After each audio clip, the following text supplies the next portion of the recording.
plena cidadania. A educação digital é um fator importante para todo cidadão, pois todos podemos usufruir da internet, mas também estamos sujeitos às suas ameaças. Convidamos para moderar este painel Rony Van Zoff, diretor do DESEG da Fiesp. E como debatedores, convidamos Juliana Abruzio, professora da Faculdade de Direito da Universidade Mackenzie, Alessandra Borelli, CEO da Netix Educação Digital, Anderson Ramos, sócio fundador da empresa Flipside, Fernando Neves, gerente nacional para o Brasil da Airtight Networks, Solange Barros, coordenadora do Laboratório de Estudo em Ética nos Meios Eletrônicos da Universidade Mackenzie.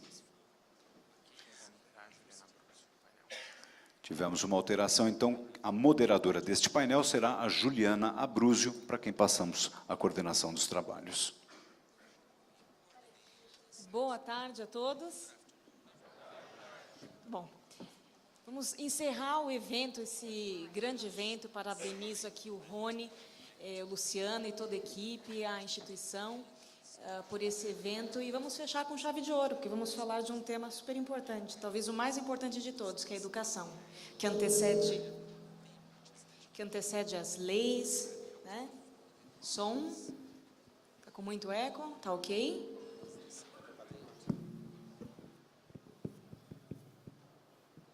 Muito bem.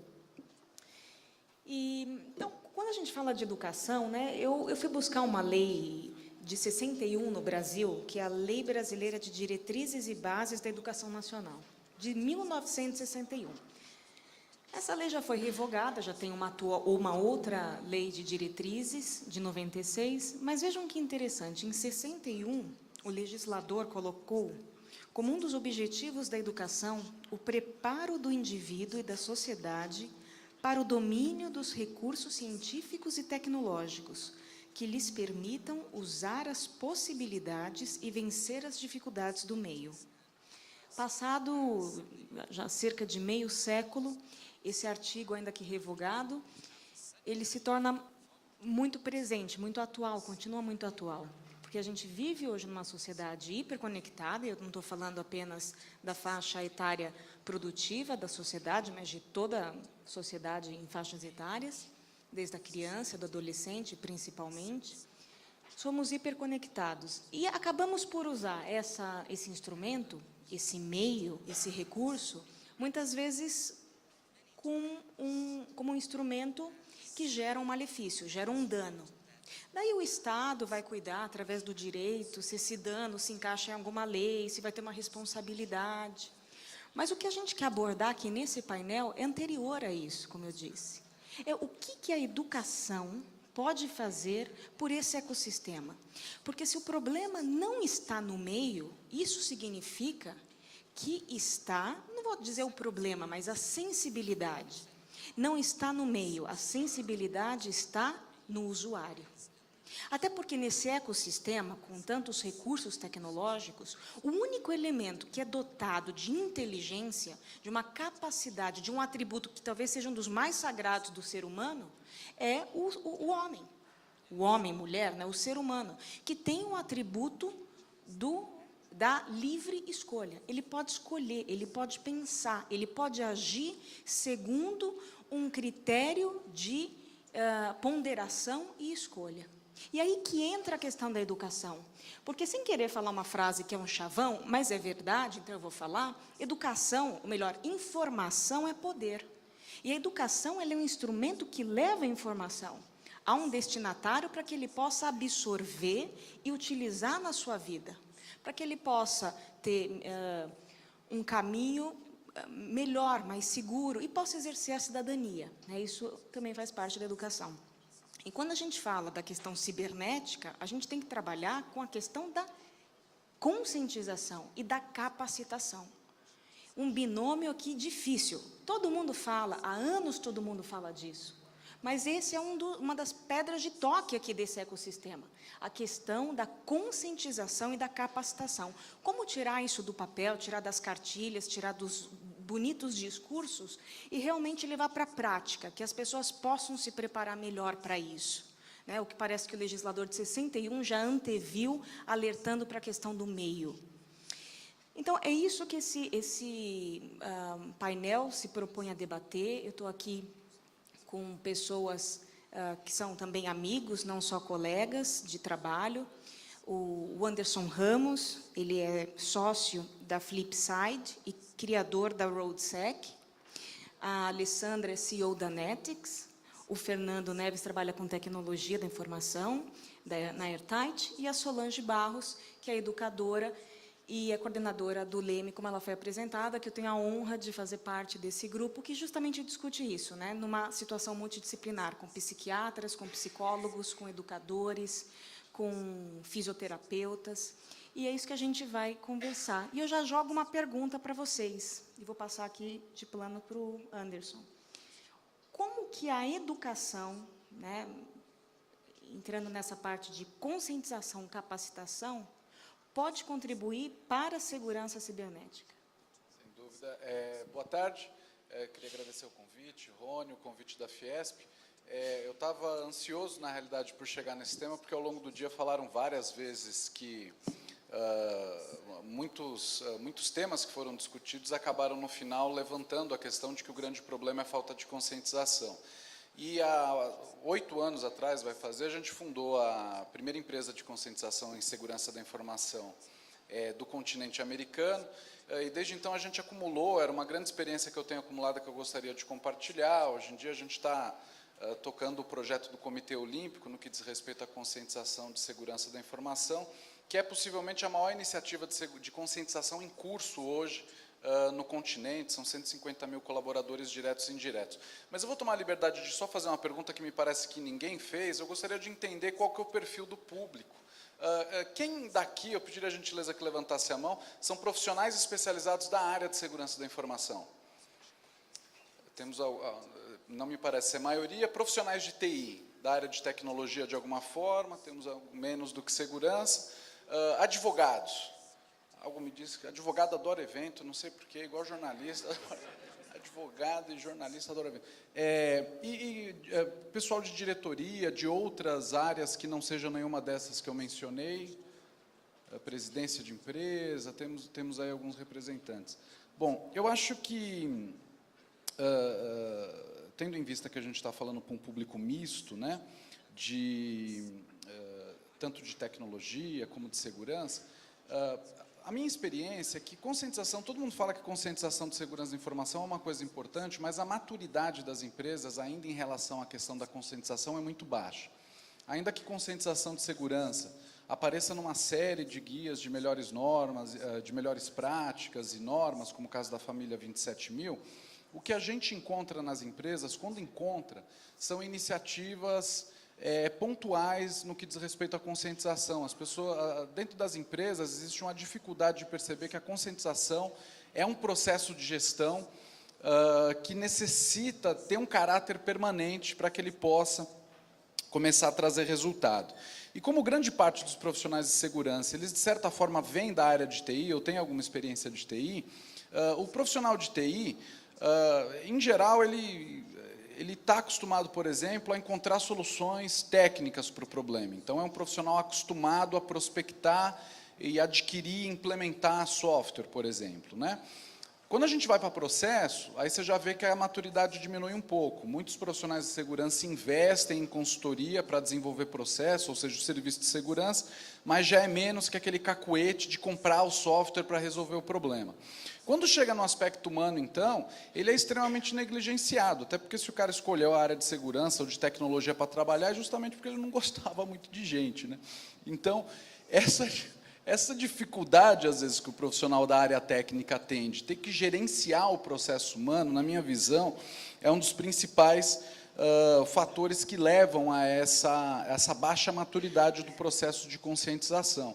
E é um investimento que é negligenciado, eu acho, de maneira, não diria irresponsável, mas o investimento em conscientização, perto dos investimentos que são feitos em segurança da informação, ele é muito baixo. E a iniciativa é de altíssima visibilidade, tanto para ele como profissional dentro das organizações, como para trabalhar a questão central, que não é simplesmente capacitar as pessoas a respeito de normas, melhores práticas, distribuir dicas, ou mesmo capacitar as pessoas para que elas não caiam em truques de engenharia social, como foram mencionados tantas vezes.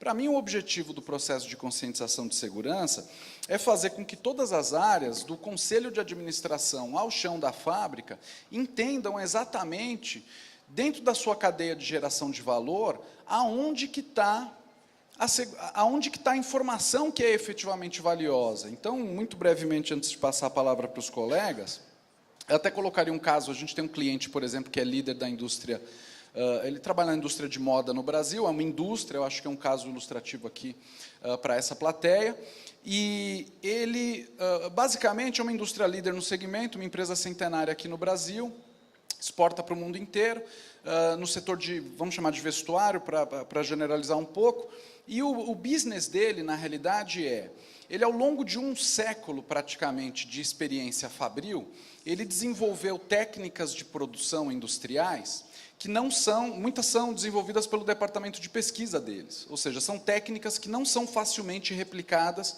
por concorrentes. Pois bem, a indústria, basicamente, é um modelo de negócio onde a gente pega o diferencial competitivo em termos de geração de valor e amortiza uma quantidade muito grande de capital para transformar esse diferencial competitivo, para dar escala para esse diferencial competitivo. E eles procuraram a gente por quê? Porque ele contrata designers, por exemplo, de nível internacional, gasta fortunas criando peças que não possam ser facilmente replicadas por concorrentes, porque o grande diferencial dele, na realidade, é a tecnologia fabril, e ele começou a lidar com uma situação que era, antes mesmo do produto dele chegar, imagina, é uma empresa centenária, tem a maior rede de distribuição do Brasil, etc. Antes mesmo do produto dele chegar nas lojas, já tinha cópia chinesa sendo comercializada. Então, veja bem, nós estamos falando de um caso de vazamento de informação que lá no momento da concepção do produto já houve vazamento de informação, a ponto de dar tempo da indústria chinesa fazer uma cópia porca, colocar em container, desembaraçar na nossa alfândega aqui no Brasil, que é uma coisa impressionante como eles conseguem desembaraçar, a gente quando vai importar não consegue, e fazer com que o produto final chegasse na loja antes mesmo dele ter lançado o produto. Então, veja só, e quando você tinha... Então, eu que sou da área de segurança da informação, eu vejo uma máquina, eu não sei se eu não consigo entender qual que é o diferencial que aquela indústria tem naquela configuração da linha de produção. Mas alguém especializado em processo fabril, ele bate o olho e já entende qual foi a sacada, o que é a grande diferença que está sendo executada ali para conseguir produzir aquela peça. Você ia na fábrica, tinha visita de colégio guiada na fábrica, onde qualquer pessoa tinha acesso a perceber aquilo. Então, o trabalho de conscientização de segurança, para mim, ele é vital, por quê?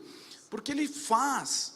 A gente tem um problema, a gente adora fazer piada com o usuário e tal, mas me parece que quando o profissional de segurança está vendo o usuário como um problema, e não, na realidade, com a primeira linha de defesa para esse tipo de problema, a gente não tem como ganhar essa disputa. É impossível. Se você não trazer o usuário para o teu lado e despertar esse tipo de consciência no usuário, para que eles abasteçam a área de segurança da informação com informação de negócio, eu acho que as iniciativas elas estão fadadas ao fracasso, e esse acho que é o primeiro ponto principal, que às vezes me parece um equívoco, mesmo saindo da boca de profissionais. Objetivamente, para fechar, a gente precisa entender o processo de conscientização de segurança como um processo de gestão da segurança da informação. Não é simplesmente contratar um palestrante e entregar uma mensagem bonitinha, porque isso fica solto de todo um processo de gestão de risco humano. Quanto de conhecimento foi retido? Quanto que aquele conhecimento está impactando na prática, na diminuição dos incidentes? A gente precisa tentar tangibilizar isso de alguma forma. E eu vejo nas gerações, também é uma opinião que eu tenho um pouco que antagoniza com o que foi falado, que é o seguinte, muitas vezes a gente vê essa coisa da geração Y, do cidadão digital, eles não se preocupam com privacidade e tal. Eu tenho uma leitura um pouco diferente, porque a gente vê diretor de banco negociando contratos milionários cenários pelo WhatsApp, enquanto que você vê adolescentes trocando mensagem, vamos colocar assim, de cunho íntimo, através do Snapchat. Quem conhece o Snapchat?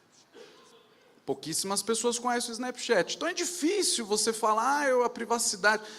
Os adolescentes, eles já perceberam da pior forma possível, porque quando é adolescente você aprende da pior forma possível, né, fazendo errado pela primeira vez.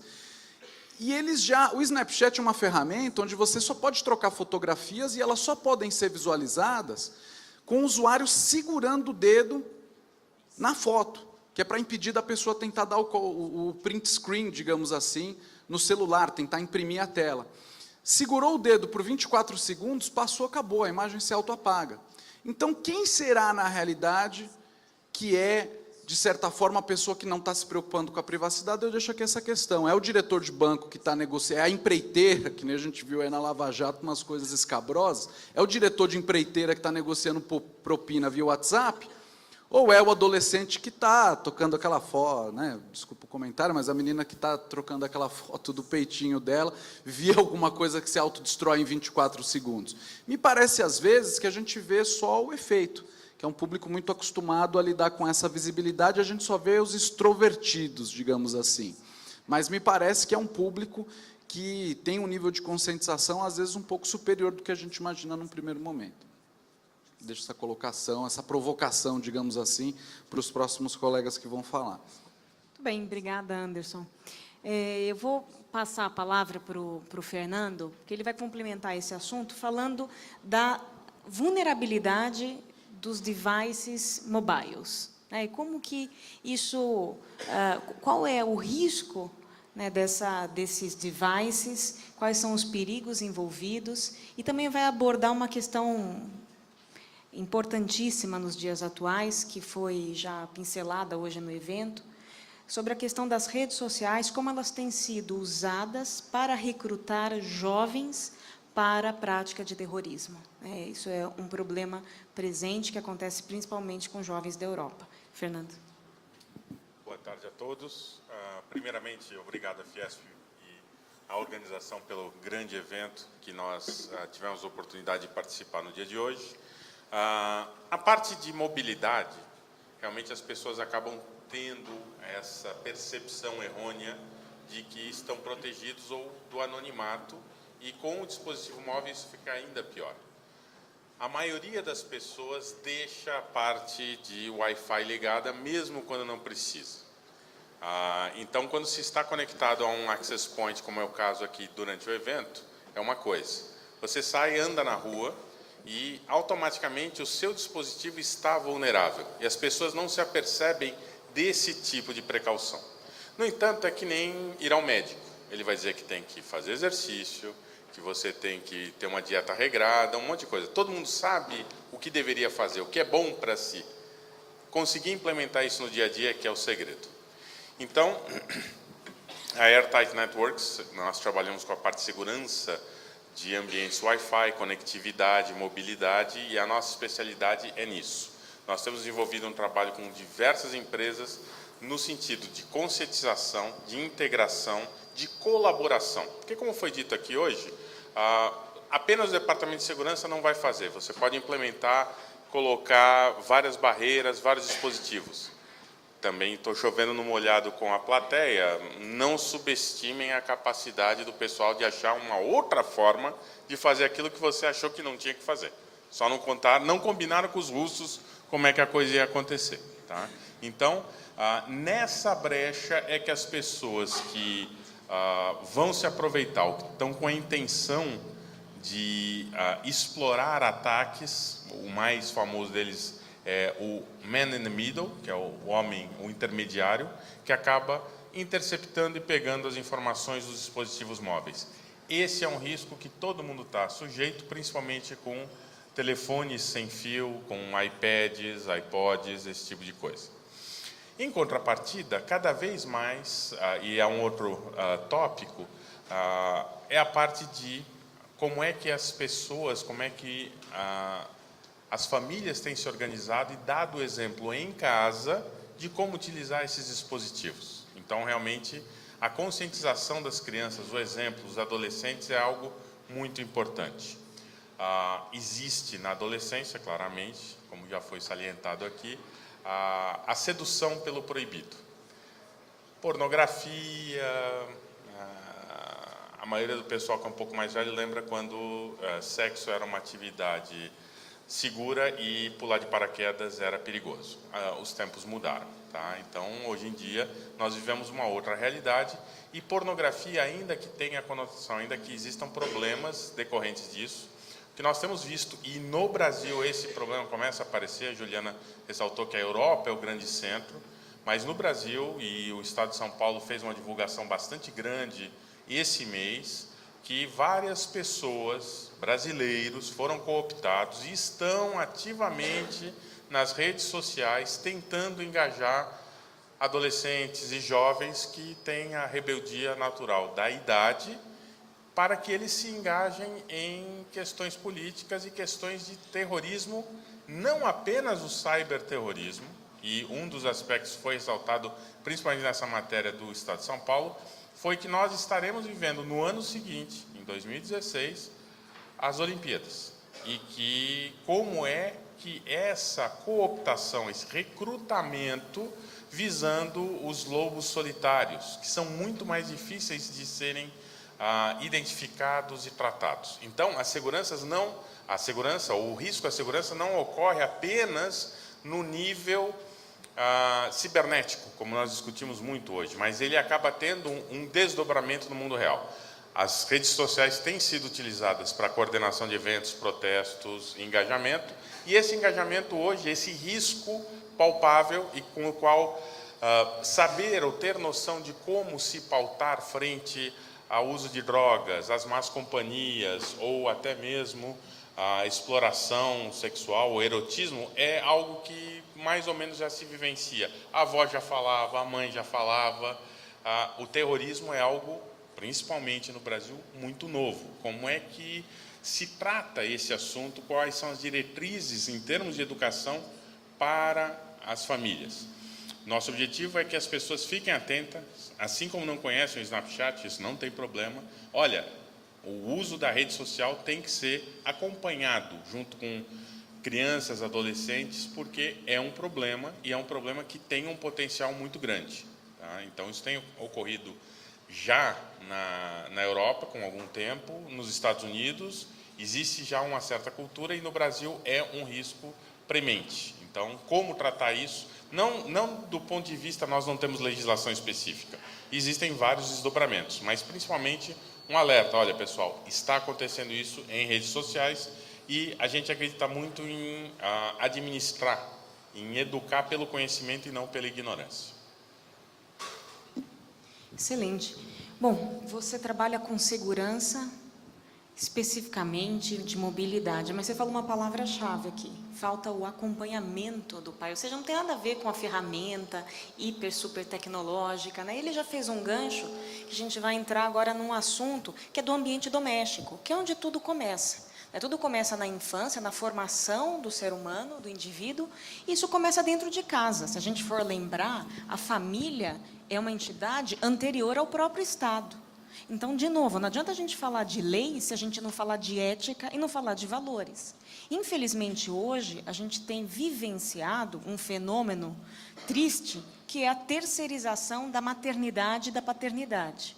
Por causa da vida moderna, os pais têm cada vez menos tempo para ficar com seus filhos. E muitas vezes acabam terceirizando isso até para os próprios recursos tecnológicos, que em si não tem nada de mal, mas o problema é o excesso, ou seja, a falta de temperança no controle e no equilíbrio disso. Então, como que um pai vai acompanhar, o seu filho e dizer qual que é o caminho, o que fazer, se ele não sabe? Cada um dá o que tem. Se a pessoa não tem o que dá, ela não consegue educar, ela não consegue transmitir isso dentro da sua casa. E até porque não adianta o pai ou a mãe dizer e não fazer. Então, filho, não fique à noite ligado no celular antes de dormir. Porque já tem até, parece que estudos que confundem o cérebro, que é à noite, então o nível de hormônio começa a ficar bagunçado, isso prejudica o nível do seu sono. Aí a criança obedece o pai, mas o pai não faz isso. O pai fica lá, tem... Exatamente. Então é aquela questão, né? As palavras falam, mas as atitudes gritam. Então, Solange, como que fica tudo isso dentro de casa com os pais e seus filhos? Boa tarde a todos. Bem, no momento onde nós estamos aqui no país com carência de exemplos, eu acho que esse é um assunto importante e é o que eu resolvi falar aqui para vocês nesse encerramento, nessa última fala. Antes da gente criticar e falar, os jovens fazem tudo errado, o adolescente é isso, aquilo, a gente precisa entender bastante o contexto em que eles estão inseridos. Toda geração é fruto do meio que eles vivem. Então, a gente precisa entender aquilo que os influencia para a gente poder auxiliá-los em tudo que a gente puder. Então, por exemplo, uma das características que é forte, que é presente nessa geração, é a questão da mobilidade. Já foi-se o tempo em que a gente falava, olha, o computador tem que ficar num lugar visível da casa. Isso não existe mais. Essa é uma conversa do passado. Uma outra questão é a questão que eles têm uma postura bastante ativa. Eles não são receptores mais de informação, eles são produtores de conteúdo, eles escolhem aquilo que eles querem fazer na internet, e para eles, a passividade não existe. Uma outra questão é a questão que eles são alvo da publicidade. Essa é uma geração que consome, que tem de tudo ou de quase tudo. Eles não valorizam da mesma forma que nós valorizamos os avanços tecnológicos, né? Eu me lembro muito bem quando eu assisti o primeiro filme a cores na televisão, tudo isso era muito valorizado, inclusive o custo das coisas, que a gente percebe que para eles isso não é uma coisa tão relevante dentro do contexto. E uma outra coisa que eu acho que é a grande encrenca para quem vive e vai viver daqui para frente, é a questão de você ter um volume infinito de informação que tem que ser absorvida por eles, que eles têm que trabalhar, que eles têm que utilizar no dia a dia, seja no trabalho, seja na escola. E a gente sabe que isso é uma equação que não tem solução. Quantidade de informação versus tempo disponível não tem uma resposta. Então, aí entra a questão da seleção natural, e eu acho que, para poder sobreviver a tudo isso, todo mundo passou a utilizar a questão da superficialidade. Tudo hoje é superficial, porque senão eu não sobrevivo nesse mundo. Então, a leitura é feita superficialmente, eu leio apenas tópicos, passo para o tópico seguinte, enfim, eu preciso me adaptar ao meio. Então, nós temos um papel, e agora eu falo aqui como pais, como pessoas que viveram o antes, tá, da internet e o depois. E eu falo que a gente tem um papel privilegiado e de bastante responsabilidade, porque daqui a pouco não tem mais ninguém nesse mundo que viveu o antes e o depois. Nós somos a última geração que tem esse conhecimento. E nós somos, acho, responsáveis em perpetuar alguns conceitos, alguns valores. Falar, por exemplo, que conversar olho no olho é bem bacana, que ficar sem fazer nada é bom, porque para essa geração é impossível ficar sem fazer nada, né? Folhear as páginas de um livro. Nós precisamos passar isso adiante, tá certo? Então, na verdade, o que a gente precisa é alinhar o discurso que a gente tem com as nossas atitudes, que é justamente o que eles estavam comentando, de educar pelo exemplo. Então, eu vou passar uma sequência aqui de imagens, e eu tenho certeza que vocês vão se identificar com alguma delas, e essas imagens mostram adultos utilizando normalmente o dispositivo eletrônico, o smartphone ou um iPad, em diversas situações. E situações que nós, e eu me incluo nisso, fazemos sem reflexão, cotidianamente. Estamos no restaurante, estamos no trânsito, com o celular na mão, e deixamos de ser exemplo para os nossos filhos. Como é que a gente pode cobrar alguma coisa deles se nós não somos realmente exemplos? Tá certo? O filho está ali do lado e eu estou preferindo ficar teclando ou então ficar jogando um determinado joguinho lá na internet, enfim. A gente não pode usar o discurso faça o que eu falo, mas não faça o que eu faço. Isso não cabe. Nós temos que realmente servir de exemplos.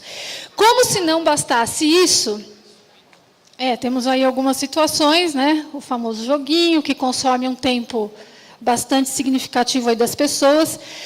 Como se não bastasse isso, nós acabamos sendo coniventes com algumas situações. E também tenho certeza que vocês vão conhecer pessoas que fazem isso. Por exemplo, você entregar na mão de um bebê um dispositivo eletrônico. Certo? O que um bebê vai fazer com um dispositivo eletrônico? Colocar na boca.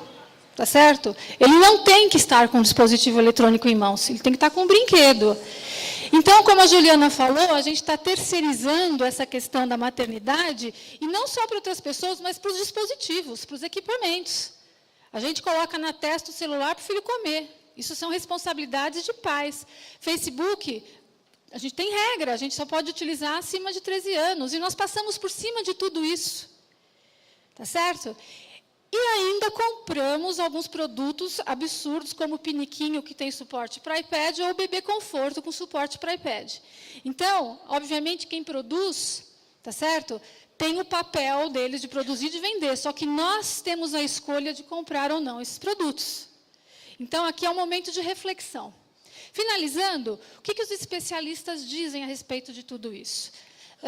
Na Escola de Medicina de Harvard, nós temos lá o Center on Media and Child Health, e tem o Dr. Michael Rich, e lá foi cunhado um novo termo na medicina, que é o mediatrician. É a mistura do pediatra com a pessoa que entende de mídia. Lá eles estudam e desenvolvem pesquisas sobre o efeito da tecnologia nas crianças. Quais são os problemas que acontecem com esse uso desmedido. E uma das coisas que ele fala é: crianças até 2 anos não devem ter contato com nenhum tipo de tela. Não ter contato. Nossa, mas isso é impossível. Realmente é impossível. Se a gente sabe que isso vai acontecer naturalmente, por que eu vou facilitar isso em casa? Eu não vou dar para o meu filho um dispositivo desse na mão. Está chorando? Como é que a gente fazia antigamente para um bebê que chorava? Pegava no colo, cuidava, enfim. E não entregando uma tela na mão dessa criança. Tá certo? Crianças entre 3, a gente já coloca criança, mas 19 já não é mais criança, devem ter o acesso controlado, ou seja, o tempo de acesso controlado. Essas são recomendações, a gente sabe que tudo isso é difícil, inclusive eles comentam que crianças até 10 anos só podem estar acessando a internet com supervisão de pais, de responsáveis. Enfim, mas isso não tem acontecido. Vejam algumas notícias aí que comprovam que crianças estão entre 5 e 16 anos, passam 6 horas ou mais por dia com uma tela na mão. Tá certo? 6 horas é muita coisa. Se você somar 6 horas, mais 8 de sono, mais 6 de escola, o que sobrou para essa criança fazer? Nada. E aí vem um outro problema. Essa aqui foi da revista Nature, que está vendo aí um boom de miopia no mundo. E para entender por que aconteceu esse boom, o que está acontecendo, eles chegaram à conclusão que é porque as crianças ficam muito tempo em locais fechados. Perdeu-se o horizonte, né? A nossa vista não alcança mais um horizonte. E isso está provocando um boom de miopia. É a natureza dando troco para a gente. Tá certo? E a gente tem ainda o estresse que os smartphones geram para as crianças. E a Carta Capital de 15 dias atrás comenta sobre a era da impaciência, que do mesmo jeito que a gente, há muito tempo atrás, os livros revolucionaram a humanidade e trouxeram conhecimento, as novas tecnologias estão fazendo o contrário. Nós estamos, em termos de conhecimento, eu recomendo a leitura desse artigo, ele é bem interessante. O conhecimento está regredindo, porque nós estamos ficando superficiais e impacientes com tudo. Enfim, a criança não é um ser acabado, ela precisa de exemplos. Os pais influenciam, sim, aquilo que a criança faz e o que ela vai viver, os valores que nós vamos passar a eles. E esse acesso à internet, ele tem que ser rico, e ele pode ser rico. Eu acho que essa geração tem tudo para ser muito, mas muito melhor que nós. Eles têm tudo em mãos, basta saber fazer isso de uma forma correta, de uma forma inteligente. Há vida além da internet, e somos nós, pais, que precisamos mostrar para os nossos filhos essas questões. Nós temos que ser a principal e maior referência para os nossos filhos. É isso.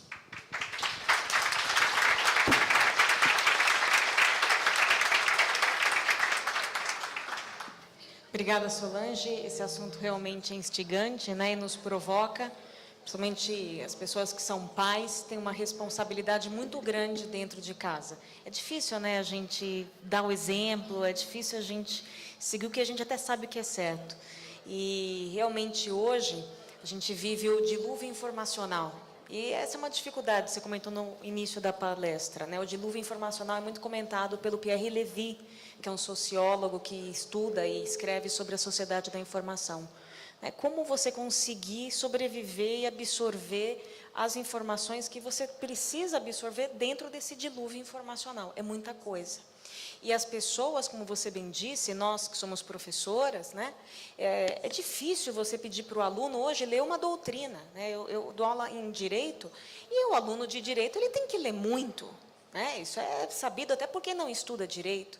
E para você tentar fazer o aluno estudar um livro inteiro, uma doutrina, é difícil. E agora, os resumos, né, eles são passados por e-mail, por rede social. Antes ainda as pessoas xerocavam, né, copiavam, mas hoje é mais fácil ainda.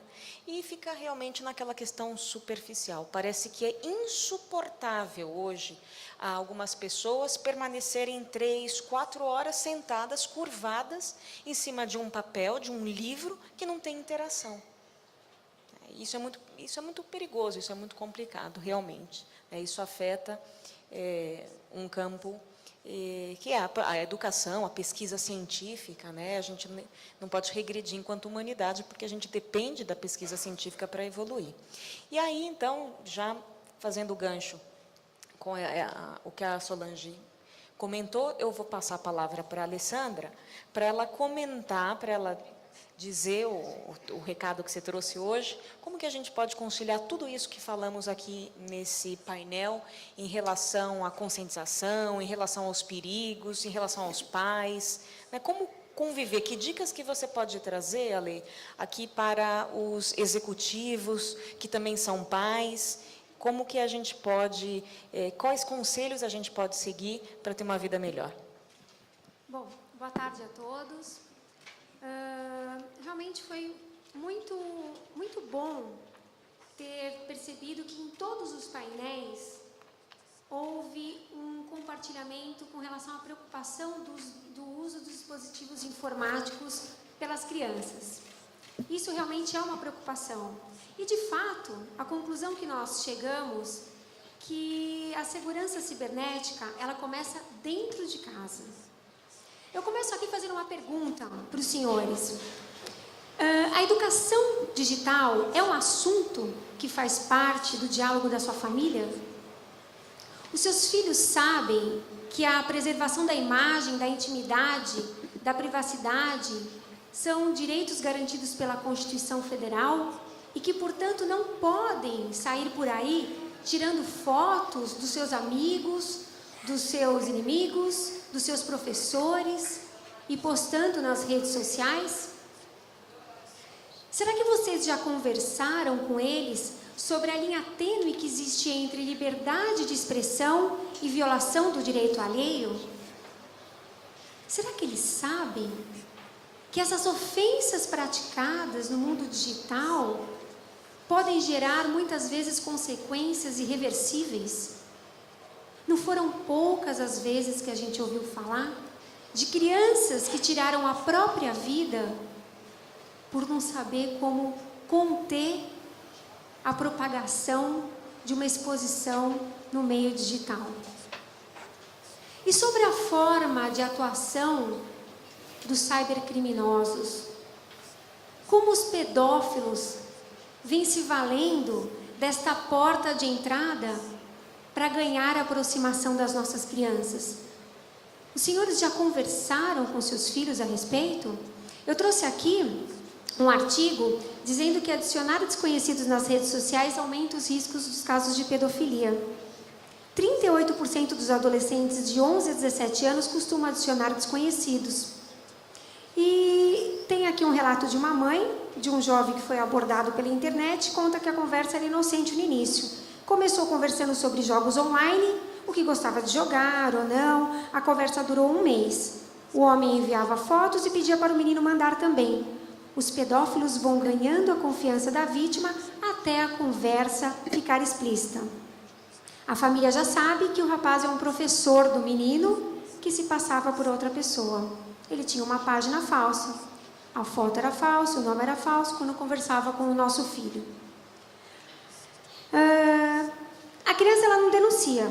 Ela se sente culpada, sente preconceito de revelar isso para a família. Os pedófilos, eles trocam fotos e vídeos. Então, será que as crianças percebem essa malícia?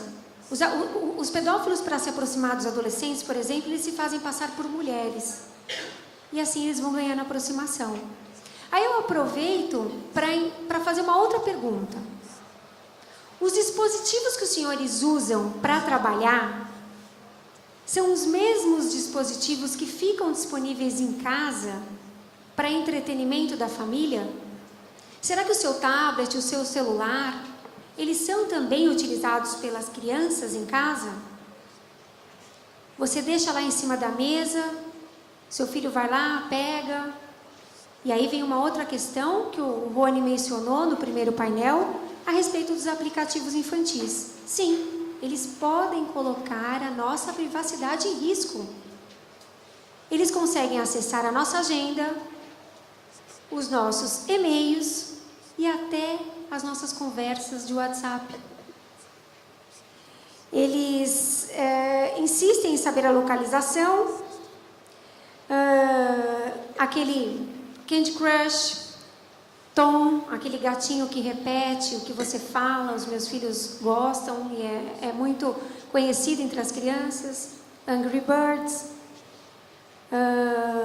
Clube Penguin, Bíblia para crianças. Sorrateiramente rastreia a lista de contato do usuário e o histórico de todas as chamadas e localizações. Tem ideia que se um aplicativo desse entra no seu celular, dependendo do número de informações que você tem, ele descobre tudo a respeito da sua vida. Eles podem enviar os seus dados para os servidores remotos e essas informações tanto podem ser utilizadas para envio de spam, simplesmente, ou até para compras fraudulentas. Tudo bem, Alessandra, você me mostrou o problema, o que eu faço? Qual que é a forma de eu mitigar o risco de eu ficar vulnerável a esse tipo de situação? Leia o termo de uso, porque os termos de uso são expressos. Eles dizem no termo de uso que vão acessar as informações do seu celular. Se você tem dúvida, não baixe esse aplicativo.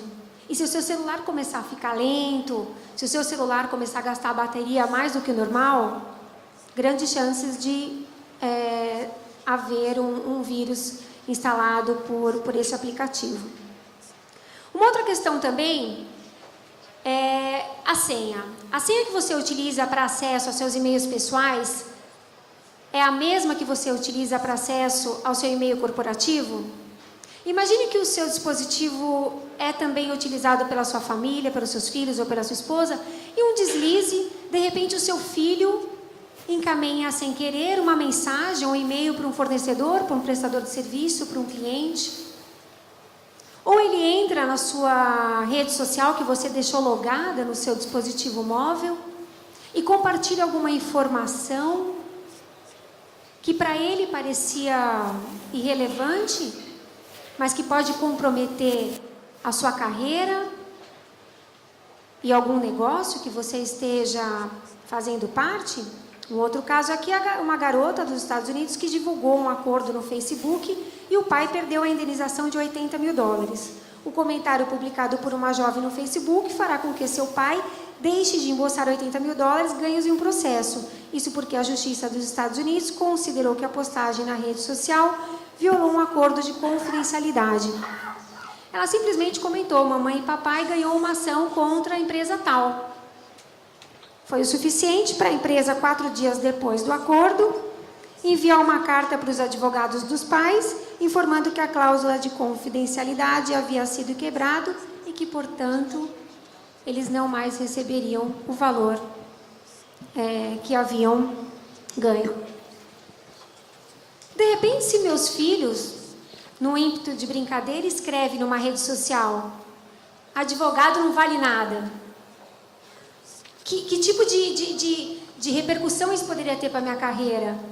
Ou um diretor de uma marca de esporte, da Nike, por exemplo, o seu filho fazer parte de uma comunidade que critique as chuteiras daquela marca. Sim, tudo isso tem consequências. E é importante que realmente se converse com as crianças para que elas compreendam os limites de sua atuação nesse mundo digital. Uma outra coisa que também é muito importante é a gente prestar atenção no tipo de informações que os nossos filhos compartilham nas redes sociais. O quanto eles vêm expondo a intimidade, a privacidade e a segurança da família. Até que ponto é importante, é relevante que seu filho compartilhe que os pais trocaram de carro, que a família viaja para Paris todo ano. Sim, é importante que eles saibam que sequestradores também têm perfil nas redes sociais. Um outro caso aqui é um jovem que conheceu uma namorada pela internet. Ele se encontrou com a garota que conheceu e foi sequestrado pela família toda dela. De acordo com a polícia, os criminosos teriam planejado o crime após a vítima ter dito que era filho de uma empresária importante de Hortolândia, no estado de São Paulo. Então veja, são as informações que o próprio usuário coloca à disposição. E eu tenho certeza que o mínimo de informações, o mínimo de orientações que nós passamos para as nossas crianças, para os nossos jovens, para os estagiários da empresa, são suficientes para mitigar uma série de riscos e evitar que muitas situações venham a acontecer. A reputação digital dos nossos filhos. De repente nós investimos em escolas de ponta, cursos de inglês, acampamentos, cursos no exterior. Só que se ele não construir uma identidade digital adequada, eles não vão conseguir uma colocação no mercado de trabalho. Vocês sabem que hoje as empresas se valem das redes sociais para já filtrar algumas informações com relação aos candidatos. E que tipo de reputação, que tipo de identidade digital vem os nossos jovens criando nesse mundo digital? Então eu encerro aqui reiterando tudo que foi dito em todos os painéis, no sentido de que nós temos que centralizar a nossa força, a nossa energia na educação, no preparo de todas as pessoas que fazem uso da tecnologia, não só das crianças, dos adolescentes, mas dos nossos pares, dos nossos colegas. E quando eu falo em educação, eu incluo também curtir e compartilhar coisas que não agregam nada. Porque o nosso poder judiciário já entende que não comete o crime só aquele que posta uma mensagem, uma imagem ofensiva, mas aquele que curte e aquele que compartilha. Então, se a gente trabalhar no sentido de viralizar mesmo, sabe? De cada um fazer o seu papel, de cada um dar a sua contribuição. E para aqueles que estão ainda em fase de desenvolvimento, em fase de construção, a gente poder compartilhar, orientar, direcionar, porque acabou aquela história de que a criança não entende. Se a criança tem um celular que tem uma câmera fotográfica, ela precisa saber sim que ela não pode sair por aí fotografando todo mundo. Se ela tem um celular que tem acesso à internet, ela precisa saber sim que existem informações que não são verdadeiras. Se ela tem um celular, se ela pode acessar a rede social, se você já autorizou o seu filho, se ele já tem idade para acessar a rede social, ela precisa saber que as ações geram reações e que ela precisa ter responsabilidade de tudo que ela escreve. Então é isso. Parabéns para aquelas pessoas que já conhecem tudo que eu estou falando e já vêm praticando isso dentro de casa.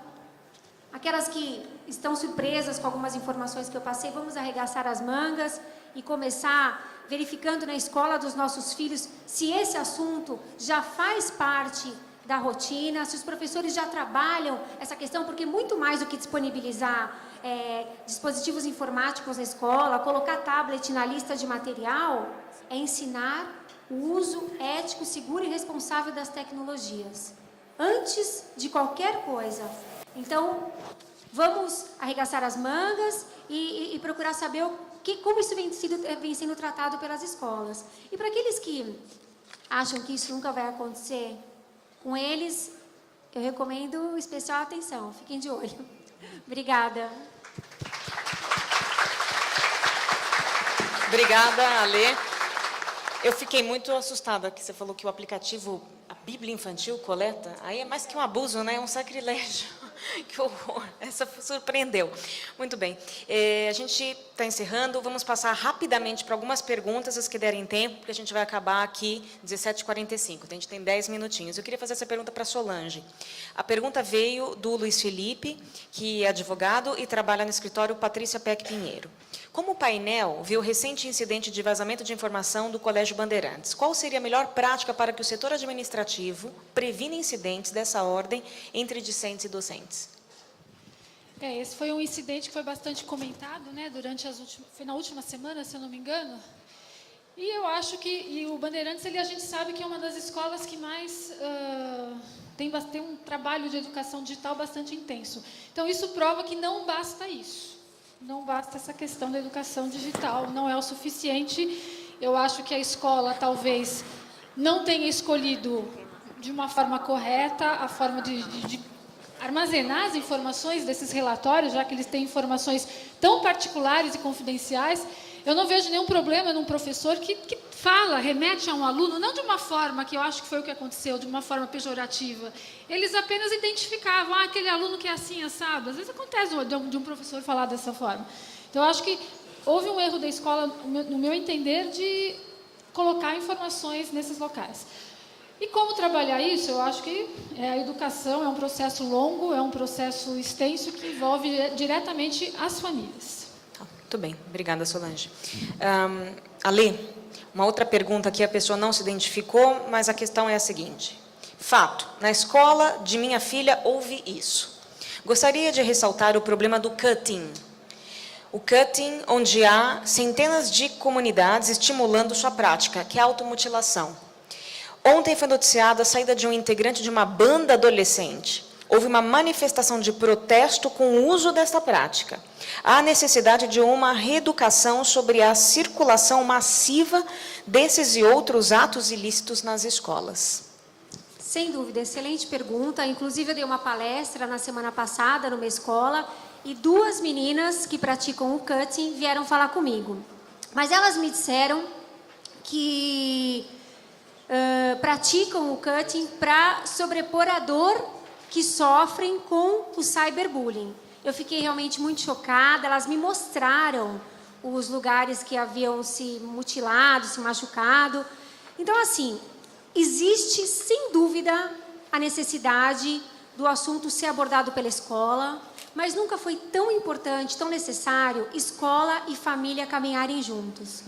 Porque a escola compete orientar, direcionar sobre o que é ético, sobre o que é seguro, sobre o que é importante, tentar compreender, já que é na escola que a criança vive o seu maior tempo de socialização, o que desencadeia essas práticas, o que estimula os jovens. Por exemplo, essas meninas me disseram que praticam, 2 meninas, achei interessante, da mesma escola, que praticam porque estão sofrendo com cyberbullying.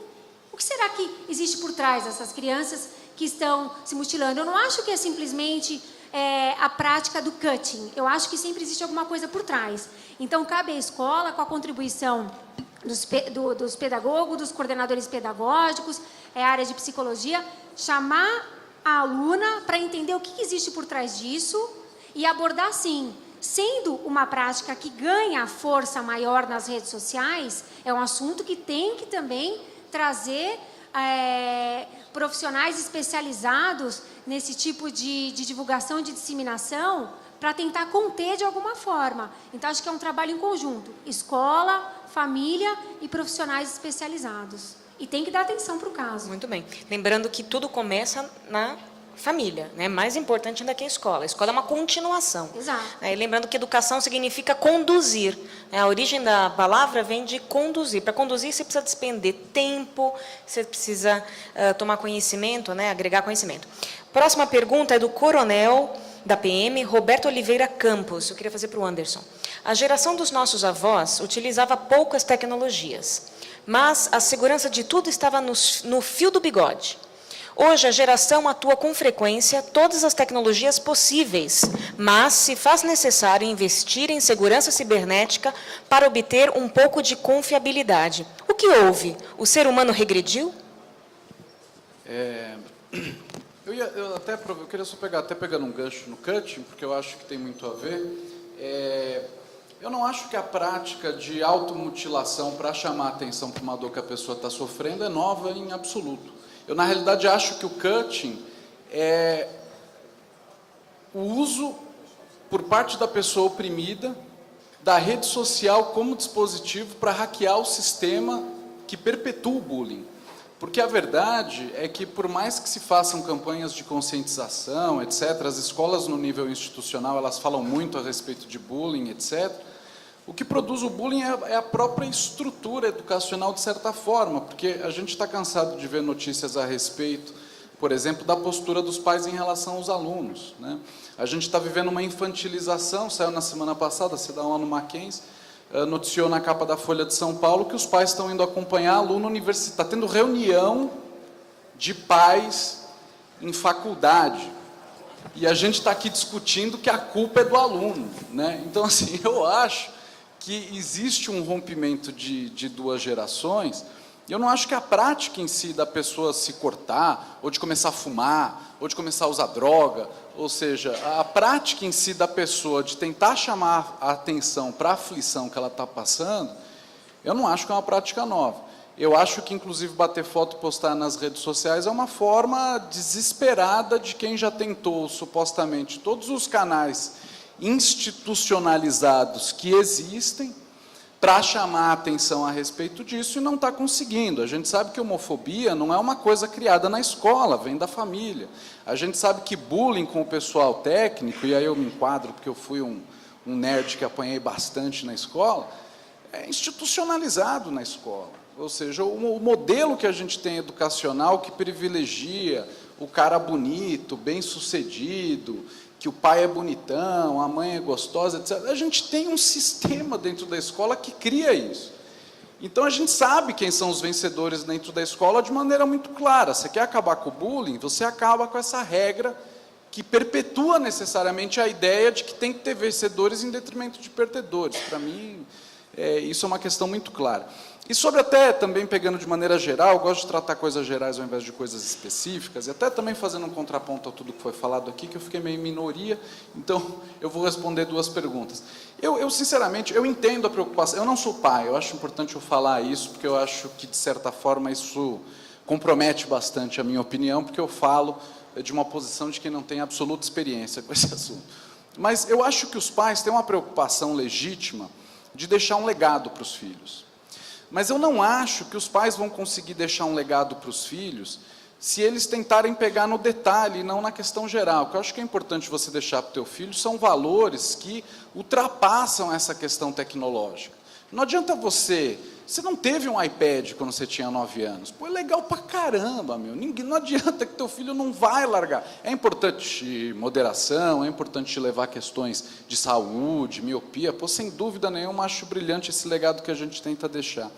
Mas uma coisa, às vezes, meio dura para a gente entender é que o mundo daqui a 30, 40, 50 anos, ele vai ser comandado por essa ordem que a gente está tentando, de maneira desesperada, subverter de alguma forma. A gente não vai conseguir fazer isso. As crianças não vão parar de usar tecnologia, as pessoas não vão diminuir o uso da tecnologia. Imagina, a gente é uma geração que destruiu o convívio urbano das cidades pela proliferação da ideia do carro, tentando falar para os nossos filhos que eles não têm que usar iPad. A gente não tem moral nenhuma para falar isso. Eu acho que o que a gente precisa entender é, como a gente não entende o contexto dentro do qual eles estão inseridos, eu acho que os pais têm que procurar deixar para as gerações seguintes valores que vão além disso. É o bom senso, é a honestidade, é a sabedoria, é a observância em relação a alguns fatores centrais de ética, que a gente vê que na sociedade brasileira a gente sempre acha que o problema é o outro, a gente não consegue identificar de onde que surgem esses comportamentos, né? Então, eu não consigo ter essa leitura de que é a tecnologia que estragou a cabeça dos moleques. Eu acho que a cabeça dos moleques, dos mais novos, é um produto do contexto dentro do qual eles estão inseridos. E não vai ser com um discurso, eu vou colocar de padre, mas não num contexto religioso, mas sem esse discurso do faça como eu digo e não faça como eu faço. Ou seja, eu não conheço pai nenhum que vai para Paris e deixa de postar foto em rede social, muito pelo contrário. Então, não vai ser com esse discurso de faça como eu digo, mas não faça como eu faço, que a gente vai conseguir deixar qualquer tipo de legado útil para as próximas gerações. E sim, a gente buscando uma certa solidariedade com o que eles estão vivendo e transcender um pouco essa questão. O mundo daqui a 50 anos, ele vai ser infinitamente mais controlado pela tecnologia do que ele é hoje, não o contrário. Então, eu acho que é importante a gente tentar transcender um pouco. A gente vive um conflito de gerações, é nítido, porque realmente é uma geração que está acostumada a ter um paradigma versus outra geração que tem um paradigma distinto, mas eu joguei 12 horas, teve final de semana que eu joguei videogame sem parar, dias a fio. E eu não troco essa juventude que eu tive por absolutamente nada. Eu acho que fez muito bem para o meu cérebro e não o contrário. Recomendo. E meu filho vai jogar bastante. Muito bem. Bom, obrigada, Anderson. Um excelente comentário que desperta crítica. Infelizmente, a gente não tem mais tempo para falar, mas eu acho que com a fala do Anderson, a gente volta para o início e crava aqui o recado do painel, que a tecnologia em si não é o problema, né? A questão é trabalhar no indivíduo, principalmente nos indivíduos que estão em formação. Informação do que eles vão conceituar como ético, como moral, como certo, e a gente vai para esses valores de humanizar a internet, de ter mais tolerância, respeito ao outro, né, tentar sair dessas garras do egoísmo que hoje tem prendido a sociedade e trabalhar nisso, trabalhar no que é integridade. Eu costumo dizer para os meus alunos, sabe o que é integridade? É aquilo que você faz quando ninguém está olhando. Né? Então, não importa se você está com tecnologia da informação ou não, a gente precisa trabalhar no indivíduo. A gente vive uma crise axiológica, ou seja, uma crise de valores hoje na sociedade. É nisso que a gente tem que pensar e o resto é consequência e, lógico, a gente tem que analisar os detalhes, mas isso faz parte do contexto que a gente vive. Gente, super obrigada, Rony, pelo evento. Boa tarde, bom final de dia a todos.